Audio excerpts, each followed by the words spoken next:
बाबा साहब 1948 में कहा था कि अगर भारत हिंदू राष्ट्र बन जाएगा तो भारत के बहुजनों के लिए अभिश्राप है। अब इससे ज़्यादा क्या कहोगे? जिन्होंने संविधान बनाया वो ये बात को कहा। अरे भैया, उनका सब जगह मंदिर है, उनका सत्ता में आए तो सब चीज़ें आज से इतना बरस कहाँ थे यार? जब मुगल आए तो क्या इन लोगों का देवता देवी और इन लोग हिंजड़े बन गए थे? उनसे लड़ाई नहीं लड़ सकते थे कि जीजा बहनोई दामाद बनाने लगे? आज सत्ता में आए हैं तो मंदिर यहाँ दिखाई दे रही है। अरे जैसे जनता चल रही है चलने दो यार। अरे यार मेरे को फांसी दे दो, मैंने तो लिखित में दे चुका था, अरेस्ट हुआ था इसी थाने में। मैंने कहा गलत साबित कर दो यार, और लिख के दे रहा हूँ, फांसी दे दो, खत्म कहानी। रतनलाल गए थे अभी जेल। वो जाने दो, रतनलाल कुर्सी पे बैठा है, इसलिए मैं कुर्सी पे नहीं बैठा हूँ। 101% सत्य कह रहे हैं। अगर उसकी नीचे गोथाई कर दो तो बौद्ध मिलेगा। जैसे अयोध्या में आस्था के नाम पे दे दिए, बौद्धों की पटिशन को निगलेक्ट कर दिया गया, बाद में रीड किया गया तो उन पे पेनल्टी भी लगा दी गई कि तुम मत करा करो। हाँ, जुर्माना किया गया।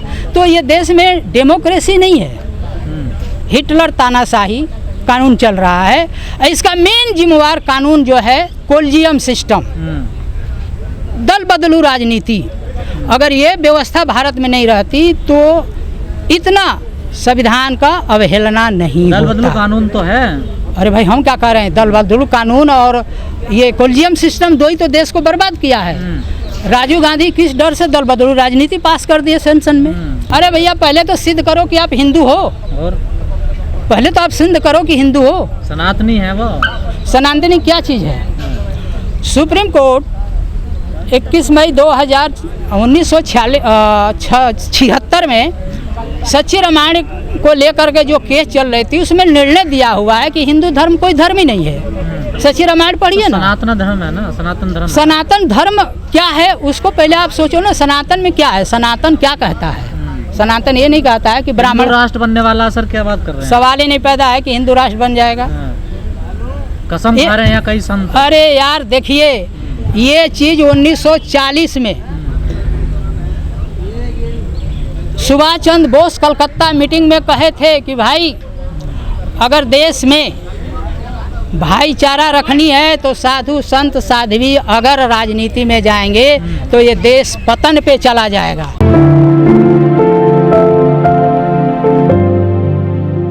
भारत का अगर नाम है तो बौद्ध धर्म से है।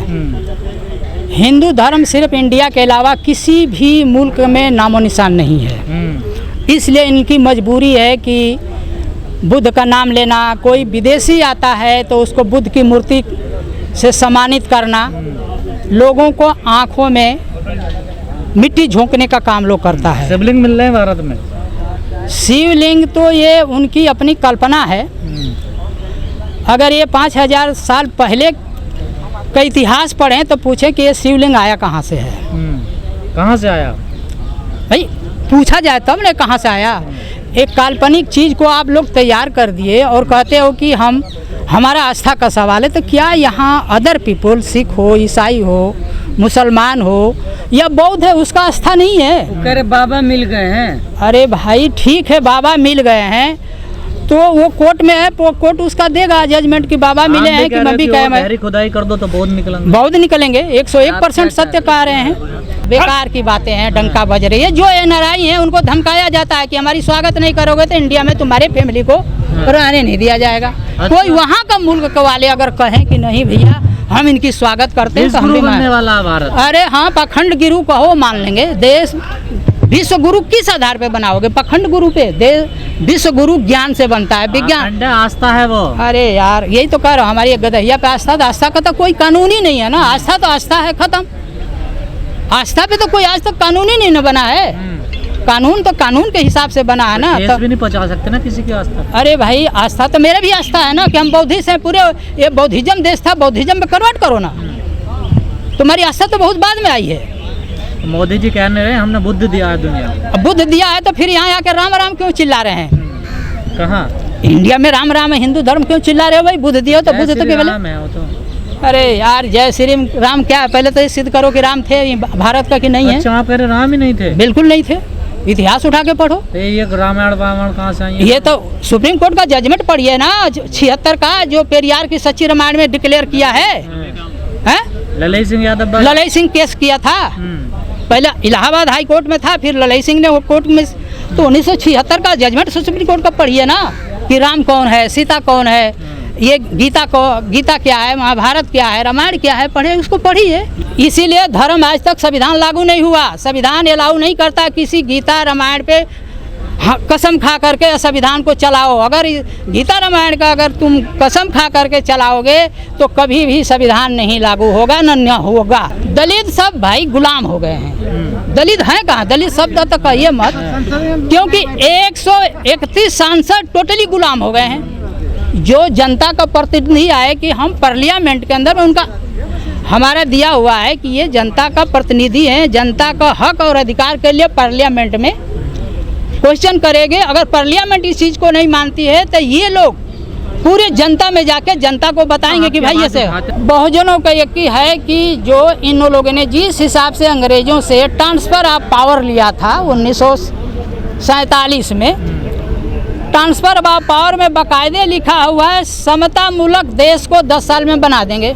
मोदी जी बना रहे हैं समता मूलक। अरे यार मोदी जी तो बना रहे हैं पाखंड देश यार। कहाँ पे भारत कह रहे थे आप, पाखंड कह रहे हैं। पाखंड भारत, अखंड भारत, आपने पाखंड भारत अभी भी सुन लिया। मैं बिल्कुल कह रहा हूँ मोदी जी का पाखंड भारत है, अखंड भारत नहीं है। रास्ता अभियान चला रहे हैं, देखिए बीजेपी। वो यही है ना कि ब्राह्मण राज चलाना चाह रहे हैं, जिसको कि बाबा साहब 1947 में कहा था पिछड़े प्रधानमंत्री हैं। अरे भैया इसलिए है ना कि तुम बोलोगे तो तुम्हारे बच्चे उठा लिए जाएंगे, तो इसलिए गुन गाओगे ना। डेमोक्रेसी कहाँ रह गई है? आज कोई सत्य बात कहता है वो अरेस्ट हो जाता है। कहाँ है 124 से धारा में जो अंग्रेजों ने खत्म कर दिया था वो आज तक चलाया जा रहा है, चाहे कांग्रेस हो बीजेपी। तो भाइयों को मत मारो मुझे मान लो। अरे ये सब बकवास है यार। यही मोदी जी हैं 2000 के अंदर में सत्ता पे आने के लिए 3000 मुसलमानों और 2500 दलित, जिस दलित की बात करें गुजरात में दंग मचा करके आतंक फैला दिए, जिसके वजह से मोदी मोदी चिल्लाया जा रहा है कि वहाँ कोई आवाज। दंगों की बात कर रहे हैं फिर वो तो उन्हें क्लीन चिट मिल गई। अरे यार क्लीन चिट जो मिल गई सब ही जानता होगा, ये छोड़ दो। देश की हालत इतनी खस्ता हो गई है कि न्यायपालिका, कार्यपालिका, विधायिका, मीडिया, पुलिस सब बधुआ गुलाम हो गए हैं। देश बड़े आपातकाल में गुजरे। नहीं यार हम सिद्धांत का विरोधी हैं, हमारे लिए कोई विरोधी नहीं है सिद्धांत के। कांग्रेस कौन से अच्छा किया है यार? कांग्रेस अच्छा की होती तो आज ये देश ही नहीं चलता। तमाम मंदिर को बचा रही है, कर रही है। वह मंदिर अगर देश को बचाना है ना, अरे भाई साहब मंदिर मीनार के नीचे मंदिर, अगर वो जनता का भलाई चाह रहे हैं ना तो मंदिरों में इतना पैसा, अगर मंदिर का पैसा उठा करके जनता में डिवाइड कर दे, पर वोटर 17 करोड़ रुपया हिस्सा आ रहा है। पुजारी भूखे मर जाएंगे फिर। पुजारी भूखारी काम करके खाए ना। भूखारी पुजारी है वो। अरे भिखारी को कह रहा हूँ यार, पुजारी काहे के हैं? पुजारी है वो, आप गलत बेकार की बात कह रहा हूँ, सत्य कह रहा हूँ। तो इसलिए ये देश बड़े आफत में है कि 3% लोग इस देश को पूरा हाईजैक कर लिए हैं। 3% विदेशी ब्राह्मण।